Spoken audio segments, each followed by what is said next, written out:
સુરત તાપી નદીના મગદલ્લા પુલ પર એક દિલને ધ્રુજાવી દેનારી ઘટના બની છે, જ્યાં એક વ્યક્તિએ અંગત સમસ્યાઓને કારણે જીવન ટૂંકાવવાનો પ્રયાસ કર્યો હતો, પરંતુ હાઈવે પેટ્રોલિંગ ટીમની ત્વરિતતા, હિંમત અને માનવતા પ્રત્યેની જાગૃતિએ તેમના પ્રાણ બચાવી લીધા છે. હાઈવે પેટ્રોલિંગ દરમિયાન ટીમના જવાનોએ પુલ પર એક વ્યક્તિને શંકાસ્પદ સ્થિતિમાં ઉભેલો જોયો. ત્યાં જ તેમણે નદીમાં કૂદવાનો પ્રયાસ કર્યો છે. 2 જ સેકન્ડમાં ટીમે પોતાની સતર્કતા દાખવતા તેમને ઝડપી લીધા અને સલામત સ્થળે ખેંચ્યા.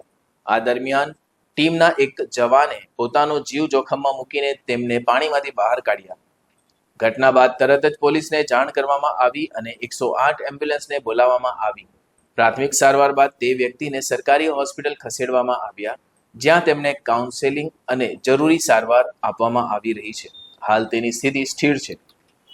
આ ઘટનાએ ટીમની જવાબદારી, સંવેદનશીલતા અને ઝડપી નિર્ણય ક્ષમતાને ઉજાગર કરી. એક અધિકારીએ કહ્યું કે અમારું કર્તવ્ય માત્ર ટ્રાફિક સંભાળવાનું નથી, પરંતુ દરેક નાગરિકનું જીવન સુરક્ષિત છે એ સુનિશ્ચિત કરવાનું પણ છે.